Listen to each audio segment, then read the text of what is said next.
आज के लैब में हम डिस्कस करेंगे डिज़ाइनिंग FIR फिल्टर्स।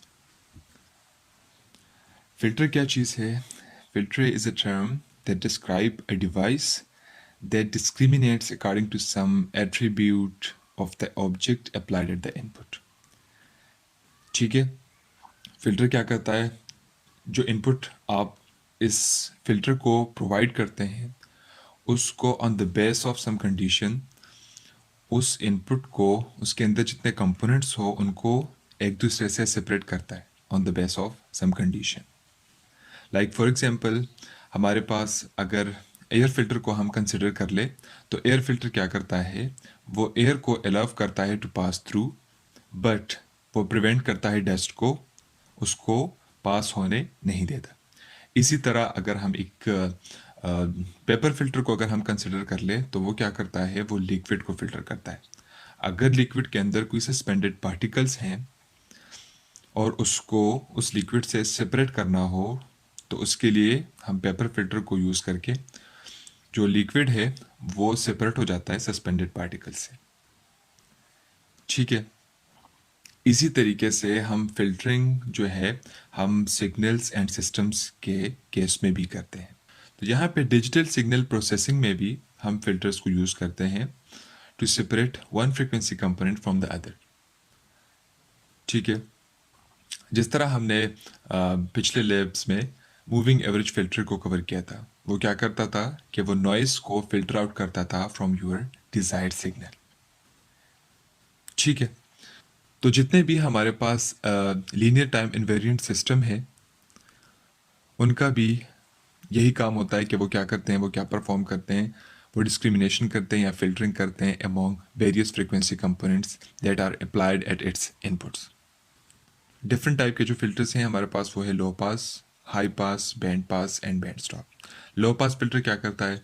लो फ्रिक्वेंसीज को अलाउ करता है to pass through the filter and stop करता है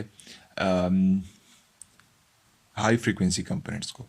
इसी तरह अगर हम हाई पास फिल्टर की बात करें तो वो हाई फ्रिक्वेंसीज को अलाउ करता है जबकि वो लो फ्रिक्वेंसीज को प्रिवेंट करता है to pass through the filter.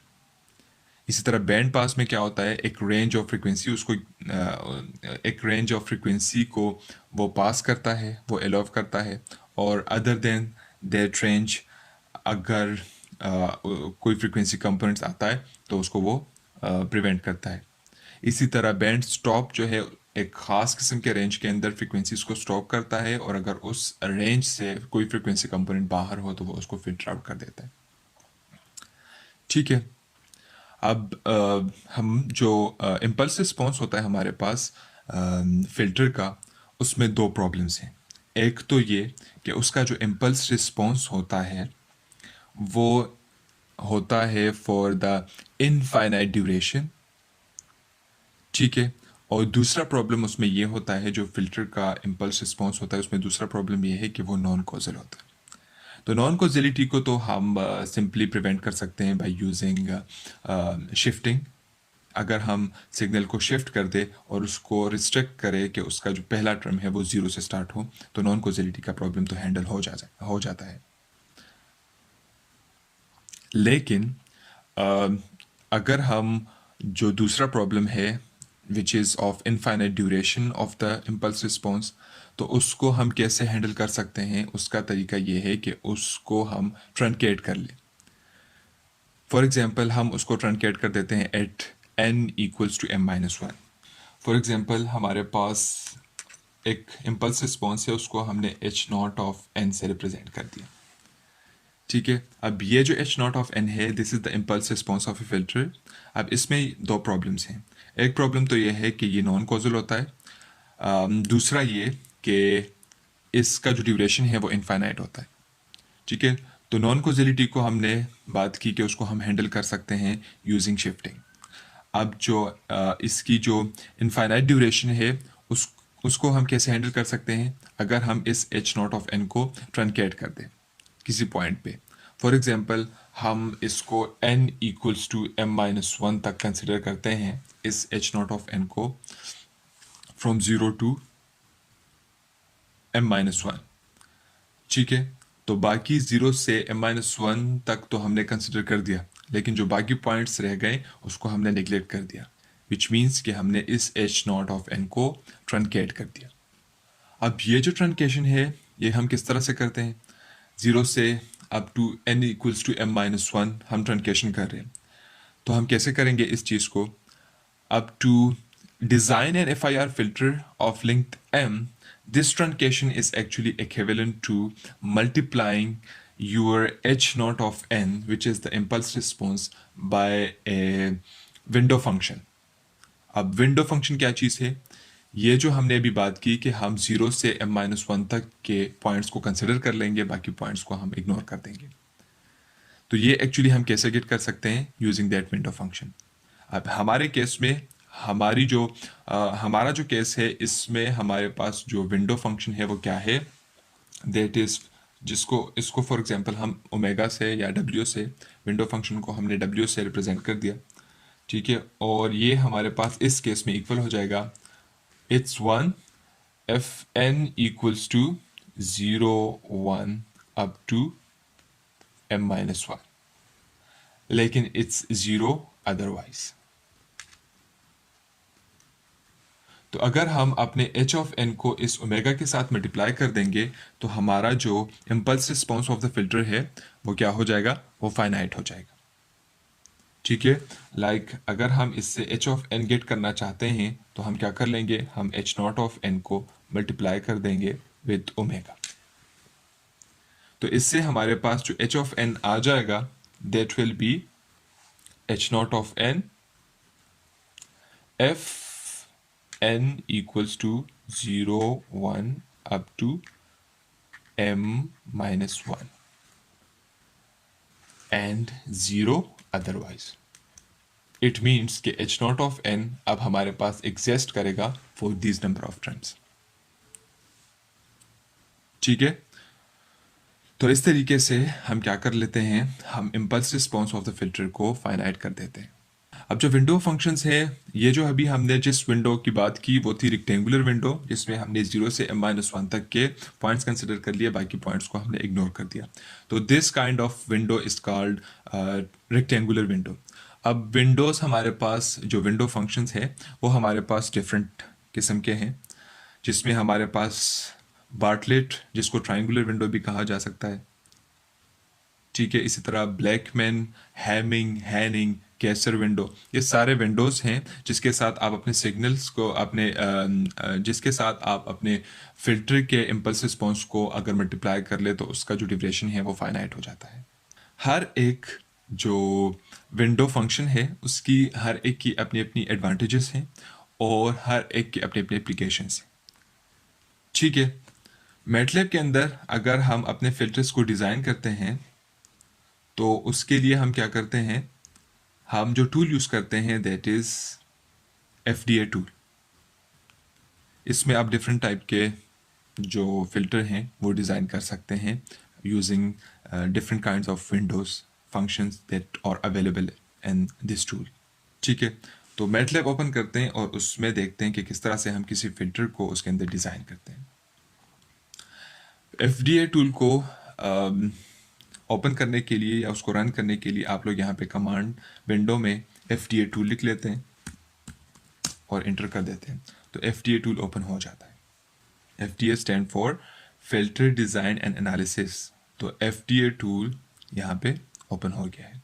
अब यहाँ पे अगर हम देख ले तो यहाँ से हम क्या कर सकते हैं? हम फिल्टर को सेलेक्ट कर सकते हैं कि कौन सा फिल्टर हम यहाँ पे डिज़ाइन करना चाहते हैं। करंटली हम लो पास फिल्टर को डिज़ाइन कर रहे हैं, तो हमने इसको जो है वो इस रेडियो बटन को हमने चेक कर दिया।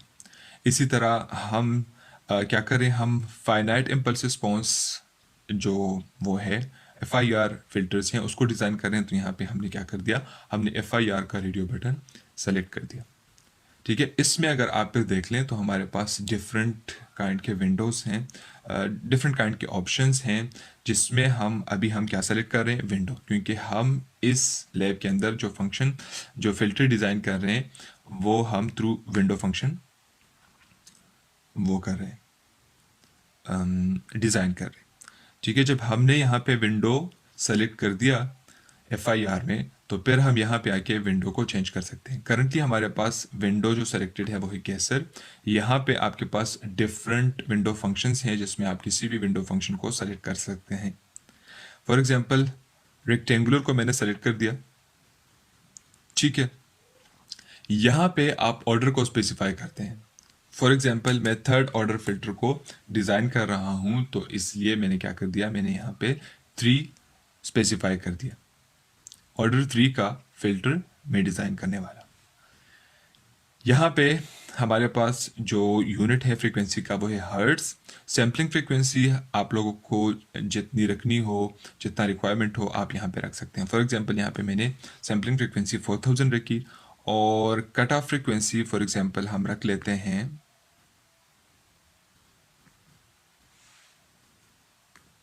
1000, दैट इज़ 1 किलो हर्ट्स। ठीक है, ये सारी चीज़ें हमने कर दी है। उसके बाद हम क्या कर लेते हैं, डिज़ाइन फिल्टर वाले बटन पे क्लिक कर देते हैं और देख लें कि आपका जो फिल्टर है वो डिज़ाइन हो गया है। अब इस फिल्टर को आप लोग यूज़ कैसे करेंगे, उसका तरीका ये है कि सबसे पहले आप इस फिल्टर को एक्सपोर्ट कर दे टू मैटलैब वर्कस्पेस। जब हम इसको मैटलैब के वर्कस्पेस में एक्सपोर्ट कर लेंगे, उसके बाद कोई भी सिग्नल इससे पास करके हम उसका आउटपुट चेक कर सकते हैं। ठीक है, तो इसको एक्सपोर्ट करने का तरीका क्या है, एक्सपोर्ट, ठीक है, फाइल में जाके एक्सपोर्ट पे क्लिक कर ले। यहाँ से आप सेलेक्ट कर सकते हैं कि आप इसको कहाँ पे एक्सपोर्ट करना चाहते हैं, वर्कस्पेस में या किसी कोएफिशिएंट्स फाइल में या मैट फाइल में या एसपी टूल में आप इसको एक्सपोर्ट करना चाहते हैं। करंटली हम इसको वर्कस्पेस में एक्सपोर्ट करना चाह रहे हैं, तो हमने वर्कस्पेस को सेलेक्ट कर दिया है। ठीक है, हम इसको एज कोएफिशिएंट्स एक्सपोर्ट कर रहे हैं और जिस वेरिएबल में हम इसको एक्सपोर्ट कर रहे हैं उसको हम नम का नाम दे रहे हैं। अगर कोई आपके पास नम जो है पहले से एग्जिस्ट कर रहा है वर्कस्पेस में, तो आप ओवरराइट वेरिएबल्स पे क्लिक करके उसको ओवरराइट कर सकते हैं।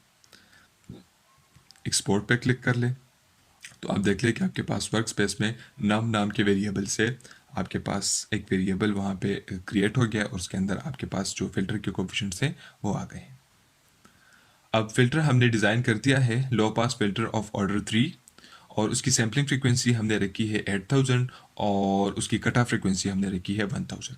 अब इसी फिल्टर से हम क्या कर रहे हैं, हम एक सिग्नल को पास कर रहे हैं जिसमें हम क्या कर रहे हैं, हम दो सिग्नल्स को आपस में ऐड कर रहे हैं, दो साइनोसाइडल सिग्नल्स को आपस में ऐड कर रहे हैं।